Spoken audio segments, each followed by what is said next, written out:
In July this year, in a small West Sussex village, people woke up one morning to an unfamiliar sight. Their new neighbours, a group of Buddhist monks, on their arms round.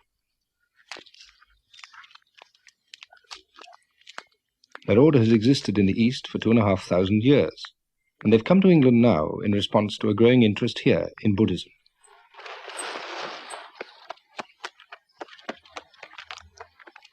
They aim to live the simple and disciplined life which the Buddha laid down for the earliest forest monks. There are many Buddhist groups in Britain, but this is the first attempt at such a traditional approach. They have to follow 227 rules which govern every aspect of their life. The rules provide them with a framework for developing spiritual insight and what the Buddhist scriptures call loving kindness towards all creation.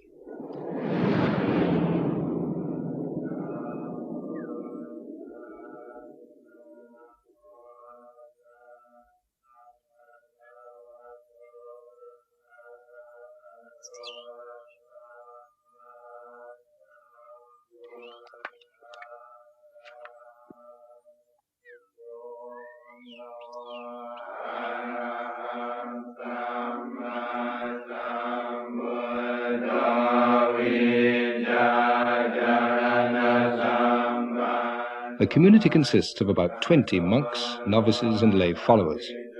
Their day has begun at 4 a.m. with meditation followed by chanting in Pali.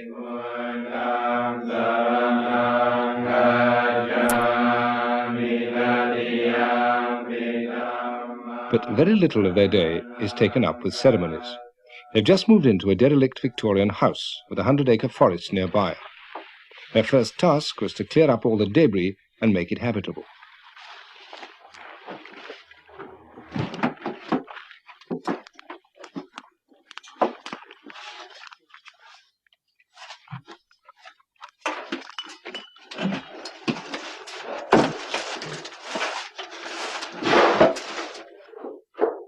Monks are trained to be content with little. They eat only one meal a day. They don't listen to music, watch television or read novels. They have to remain celibate and they are permitted few possessions.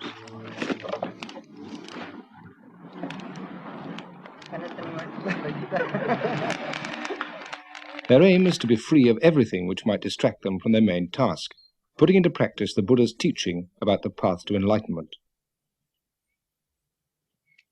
The spiritual head of the order is the Venerable Ajahn Chah. He has come from Thailand for a few weeks to lend his support to the new sanctuary. ในเวลานี้ชาวตะวันตกนี้ Many people in the West today seem to have much dissatisfaction and unhappiness in their hearts, and they feel they don't have a satisfactory means of dealing with it. The teachings of the Buddha offer the practice of meditation, which is a way of solving problems and overcoming confusion.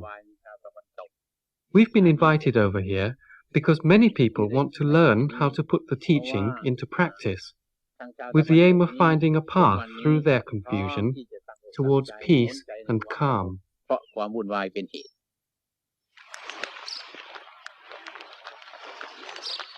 But how is all this going to go down in West Sussex? For hundreds of years, Western Christians have exported their religion. Now, for the first time, the West is on the receiving end. This little hamlet is essentially, it's been steeped in religion for hundreds and hundreds and hundreds of years, Christian religion. We have this little shepherd's church, we always sort of call it, I suppose it was a shepherd's church, which is in the Domesday Book. And you have the old manor, which was originally an abbey. Even the ground, I would say, was steeped in Christianity. There are just a few people, but they all mind. They do mind terribly. Not that one's anti-anything at all, but this is absolutely alien to the locality. It's an intrusion, it's an invasion. They're all coming from outside. One doesn't know whether they're English, where they come from, anything about them. And they're all searching for something. We've got what we want. I mean, we've only got to look out of this wonderful world, and here we've got a God. Always have had a God.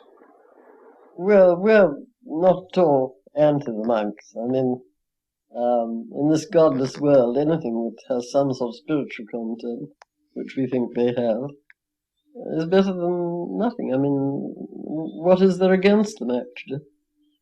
Well, I think their discipline is very high, as far as I understand. I mean, the people I've met are absolutely delightful. I had a fit nearly when I see them come down in the wood. I looked up as I was working, you know, and I, good Lord, what's this coming? But I didn't know they were around, so I got talking to them and found them very friendly. Well, I think it's all right for us, and they keep themselves. They won't do us any harm. But I don't know what they're doing now. They searching for food. Yes, I disapprove of that frightfully. I reckon these people can get their own. That's what I feel. I've been about too long, I think.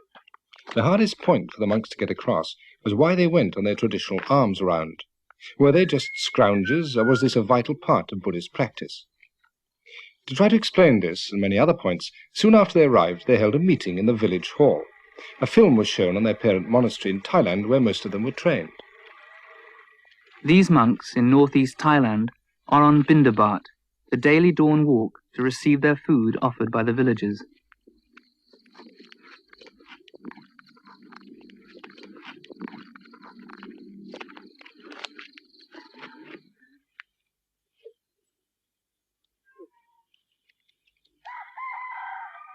They're not allowed to possess money, nor grow their own food. This ensures their total dependence on the lay community, so they can't cut themselves off in a spiritual cocoon.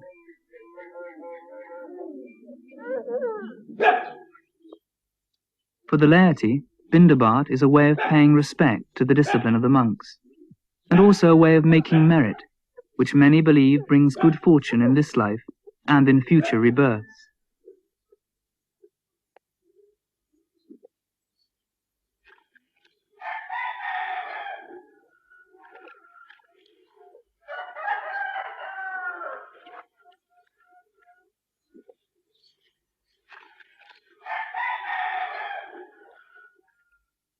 Rumours in the Sussex village had been rife. If they weren't the Moonies, then they were communist spies, or the abbot was the king of Thailand in disguise. There were many questions to be answered. The meeting was chaired by the local vicar. Would anybody like to start the ball rolling? I think this is the most remarkable event which this hall has ever seen. And I'm quite prepared to believe that I shall wake up tomorrow and it was all a dream. And my question is, what is the size of the community? How many hangers-on are there? And is it going to grow, or is it going to remain much as it is? The number of cars that are arriving at the weekends. This is what we are worried about. Are we to expect more of them in the future? The only reason people are asking you questions is because you're different. You know, you come here dressed all in your funny gear. All I've got to say is good luck to you. If you can make a go of it and get something for nothing, great. I honestly mean it, you know. Good luck. Thank you, George. Walking through Leicester Square a fortnight ago, I came across what appeared to me to be a sort of Buddhist raver.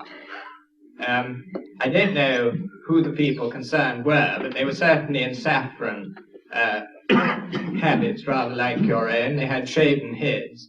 They were banging cymbals and had really gone completely ecstatic.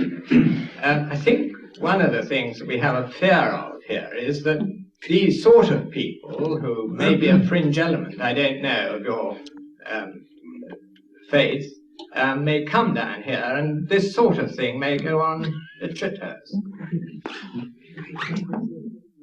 The monks' way of meeting doubts that they were just another weird and possibly dangerous sect was to invite the local people to the sanctuary to take a look for themselves. They explained that their rules forbade them to ask for food, and they didn't expect to be fed by their neighbours, but they were keeping up the tradition of the alms round partly as a way of making contact.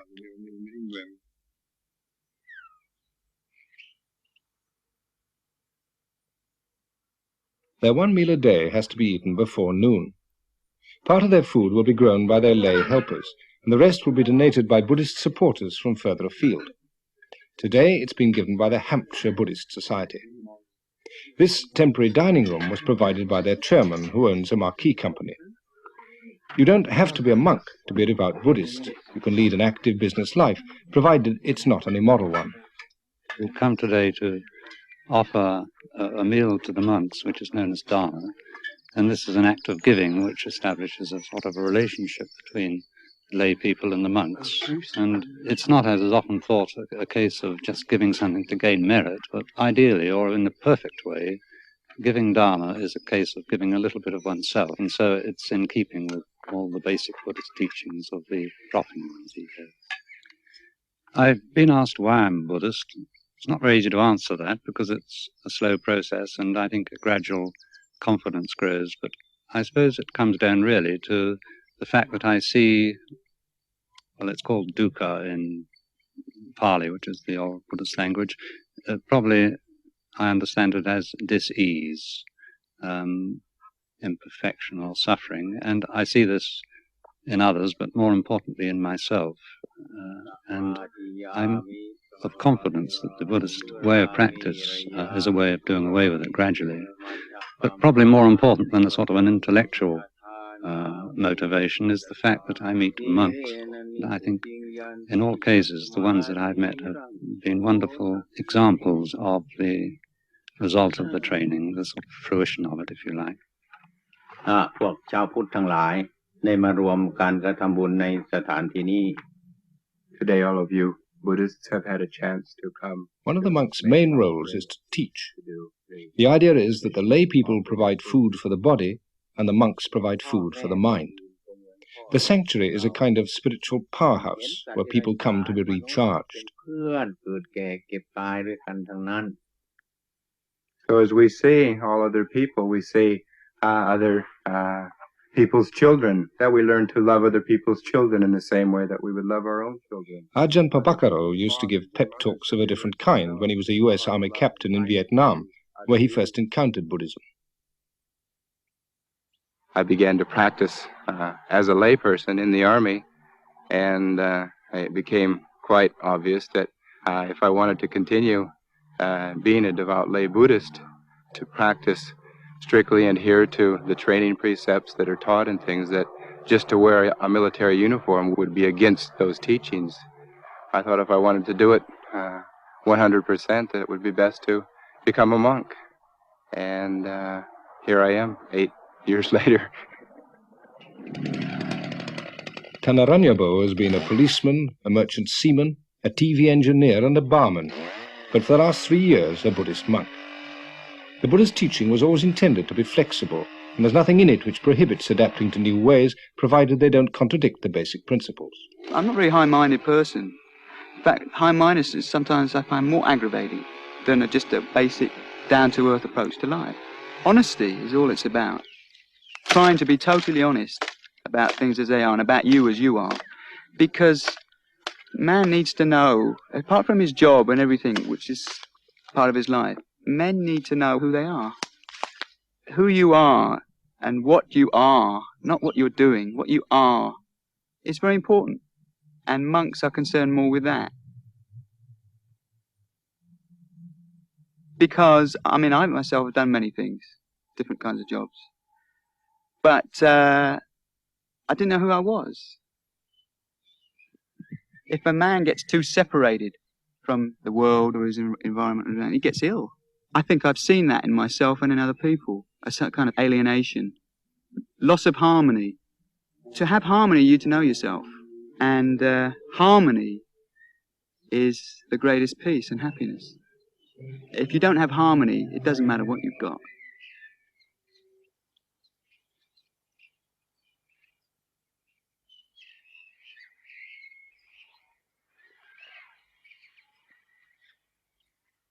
Meditation is seen as the path towards harmony. The Buddha taught that the main reason we become unhappy in life is that we fail to recognize that nothing can last forever. So we cling to possessions, our youth, happy feelings, our loved ones, in the vain hope that things will never change, and when they do, we feel thwarted and miserable. The aim of Buddhist practice, meditation combined with moral living, is a very down-to-earth one, to find a way of overcoming unhappiness. The Buddha taught that this can only be achieved when we reach a sense of detachment, a perspective from where we're no longer upset by the ups and downs of life.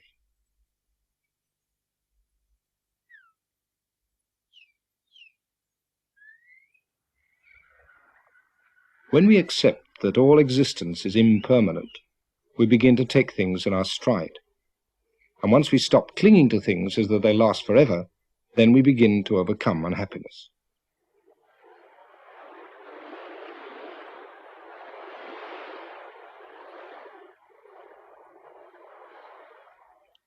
So meditation is taught as a way of reaching serenity, and it's one which anybody can systematically follow. The Buddha wasn't a god, but a man who 2,500 years ago found a way of reaching the ultimate serenity, nirvana.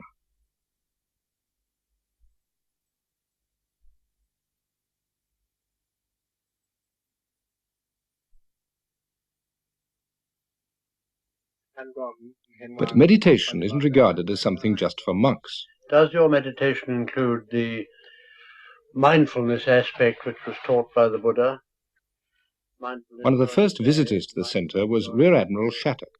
He developed his meditation technique when he was Admiral commanding the Malayan area.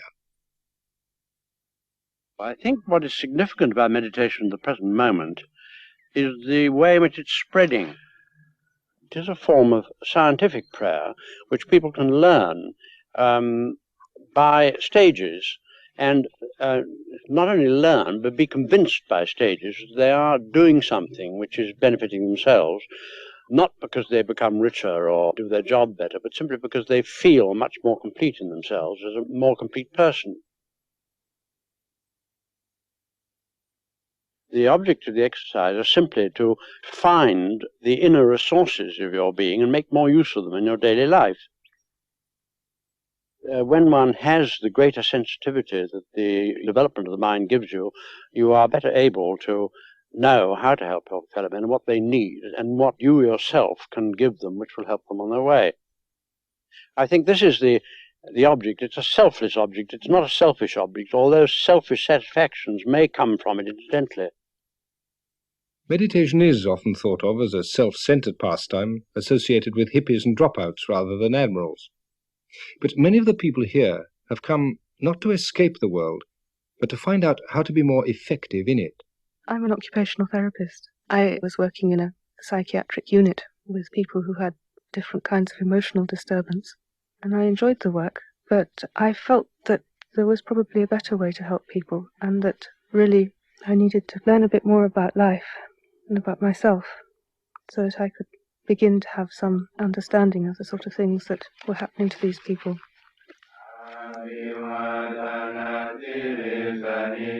A lot of people say that the monks are very selfish, that they spend all their time working on themselves, and that this way of life doesn't really benefit anybody else very much.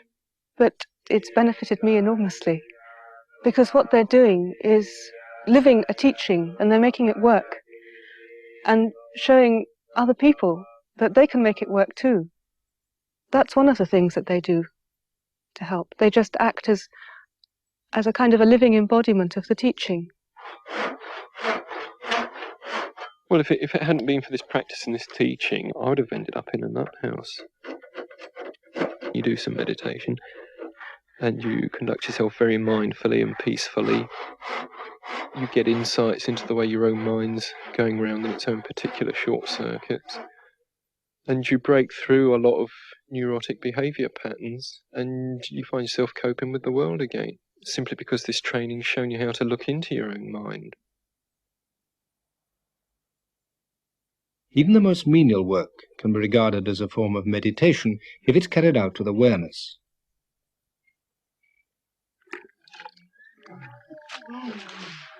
The aim of the training is to make them constantly aware of the present moment. Since monks are forbidden to till the soil, this is done by a novice or layman. One of the community is a former property millionaire who now seeks a different kind of satisfaction. No, not digging. Just the weed. I show you. You see? Okay. In charge of the gardens is Walter Stangl. As a German soldier in the last war, he was imprisoned by the Russians in Siberia. For some years he was a Buddhist monk himself, but most recently he's worked as a head gardener at Kew. Now he's decided to devote the rest of his life to this community. See, you take it off, put it here in. Yeah. Through Buddhism, I found out more or less or a little bit who I am, and I'm still discovering how little I am. Buddha said, don't believe in me, what I say, just find out for yourself, not believing on thinking it's this is or that this way. Stand on your own feet, be your own explorer, your own discoverer, and see what is on. What's the meaning of life? What's the purpose to be here? Is it just the purpose here to accumulate money, property, houses and cars and all the rest of it? I don't think so. There must be something else. And I feel Buddhism is coming more and more to Europe. We are tired in this saying, believe in me and follow me. Now this Buddhism is coming to waken up people, to find out for themselves, what is it?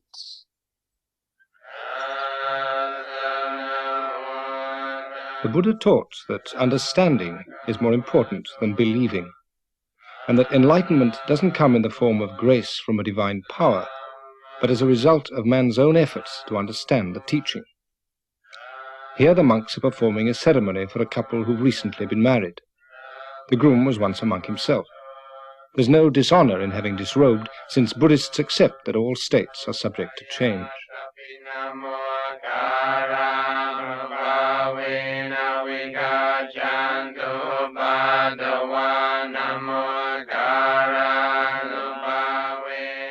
Buddhist ceremonies aren't considered as sacred, merely as a means of focusing the mind, and they don't always have to be conducted with solemnity.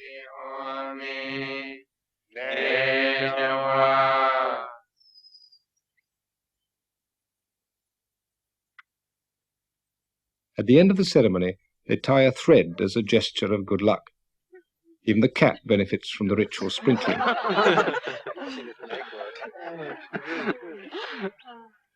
We'll probably get letters from me. Doris. Who'd be a Buddhist cat? Soon after their arrival, the monks were visited by 3 senior members of the Anglican clergy. The local rural dean is Canon Hayman.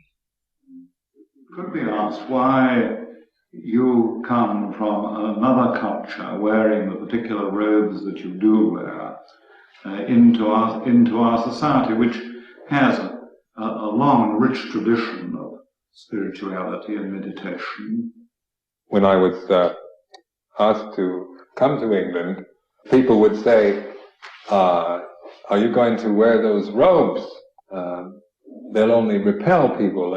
People will think you're some kind of hippie or freak, and that it will not help Buddhism at all. You should dress for the particular cultural setting you're going to. And then we reflected on this for a while, and we thought, but yet this is only a matter of opinion. It has to be tried first, because symbolically these robes have a tremendous amount of value, and the color, the shaven head, and all these are symbolic of those who leave the home life to the homeless life. Like shaving the head is a way of saying I'm giving up the worldly life, because hair can be a great sign of vanity and attraction. But we're not here to criticize or to fault find with the society, but to show by our own example a way that is possible to live in this society without being caught in the foolishness of it. But not all local Christians were so willing to listen. Pastor Carter is a minister from the Evangelical Church. Jesus said, I am the way, the truth, and the life. No man cometh unto the Father but by me. I am the door. And what's happening? All these false religions are coming in from the East. False cults are coming in from America. We're dabbling in the occult, and this is not the answer. The answer is found in the Lord Jesus Christ. And so come back to your question. I'm sorry, and I'm grieved that England is now turning to all these false religions which are not really the answer. Buddha is dead, but Jesus Christ is alive. It is a great responsibility, but it is a joyful responsibility to go and tell all mankind about the love of the Lord Jesus Christ. Hello. My name is Pastor Carter from the Hazemere Evangelical Church. How do you do? Now, I come to you from all the Bible-believing Christians in this area, and I've come to tell you the great message that Jesus Christ loves you, and he died for you to save you from your sin, and he's living today. I was only speaking to him this morning. He's a living Lord. He's a living Lord. And I've come to... The monks willingly accepted the gift of a Bible, but they made no attempt to convert the pastor in their turn. Buddhism today doesn't try to make converts, but the monks were happy to explain their views to anyone who was interested. They were invited to the home of Brigadier and Mrs. Chatterton. I think it's very interesting that young people are turning to, if I may say so, Buddhism or that form of spiritual situation, because the Christian church hasn't got the hold that it had. I mean, it's only 11% of 52 million people. Yeah. It doesn't grip, does it? Doesn't seem to. No, that's the point.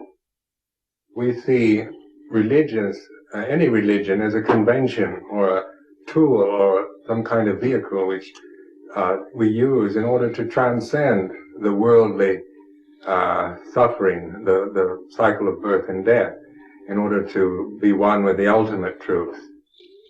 And I think in Christianity, maybe the conventions they use, the words are different, the way they talk, but it all is pointing in the same direction, at that which is, say, beyond description, that which we call immortal, or beyond birth and death, that which is perfect and complete. Yes. We're not claiming that ours is the only true path, but it is one of the conventions that we, through our own personal practice and experience, have found very useful and beneficial. The main problem when one religion tries to understand another is the lack of a common vocabulary. This is what the local clergyman hoped to find. They showed the monks around a former Christian priory, which seemed a suitable setting for a metaphysical discussion. When you are meditating, are you having any regard to what we would call God?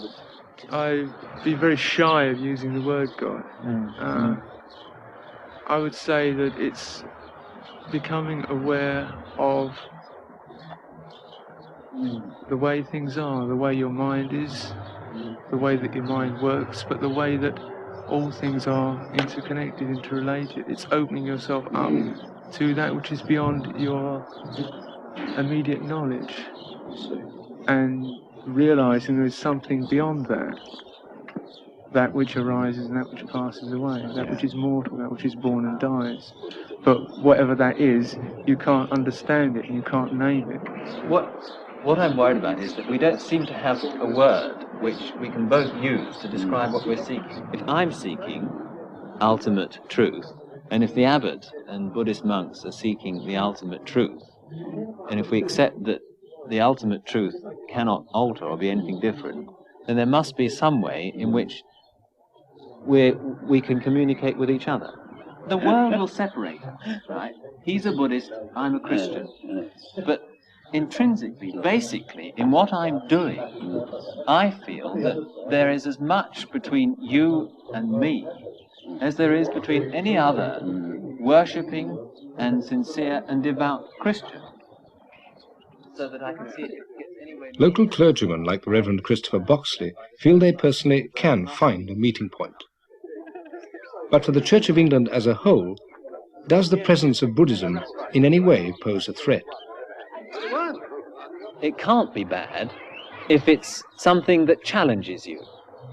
And the presence of Buddhists in rural West Sussex, which is traditionally the sort of heart of the Church of England, the challenge in itself must be something which says, well, what is this tradition? If our tradition is worth anything, the tradition of Christianity, the tradition that many of us have been prepared to die for and all sorts of things, really, what is it saying? The old argument of the Church of England being the Tory party at prayer. I mean, this is something which does put a lot of young people off. We need somehow to say that beyond the dreariness, beyond the formality, beyond everything that you associate with churches and boredom, there is a tradition of seeking the truth. The Buddhists have given us, or by being here, give us the opportunity to look at our own traditions and, I hope, to preserve what is worthwhile in those traditions, but to have the courage also to say about some of them that really they're not worth keeping. It's early days yet to see how Sussex will take to Buddhism. But it doesn't seem likely that familiar rituals will be abandoned in favour of Sunday afternoons in the lotus position. By comparison with the active pursuits of rural Sussex, Buddhist meditation might seem a rather passive and therefore unrewarding pastime. The monks don't condemn the active life, but their hope is to demonstrate to their neighbours that the most effective actions come from a still mind, and that the path to the still mind is meditation. The Buddha said, when a man attains wisdom through the teaching, he becomes serene and at peace, like a lake, which is deep, clear, and still. Many people say Buddhism is very nihilistic, which, when you look at it in terms of you, your little self, living in this vast universe, it is. It's a total annihilation in a sense. But it's an annihilation of that small-minded way of looking at the world, always from you, ego-centered thing. But that's not all there is. And when that dies, something very beautiful comes into being. And that's the side of people who don't understand when they make that accusation. And as I've seen with people who've meditated, the more they've stuck it and meditated and their self has been ground away, they just start to blossom. It's incredible. I mean, if that's death, I mean, that's fine with me. All this can never be fully understood if all we do is talk about it. Just as we can never know whether an apple tastes sweet or sour, unless we actually taste it for ourselves.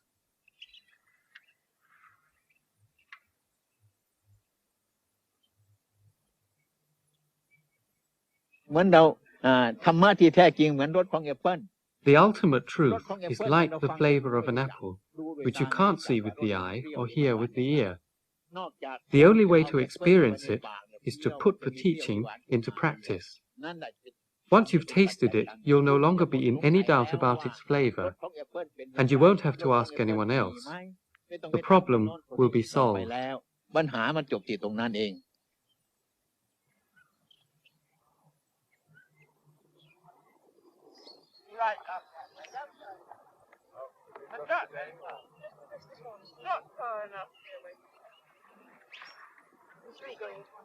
What?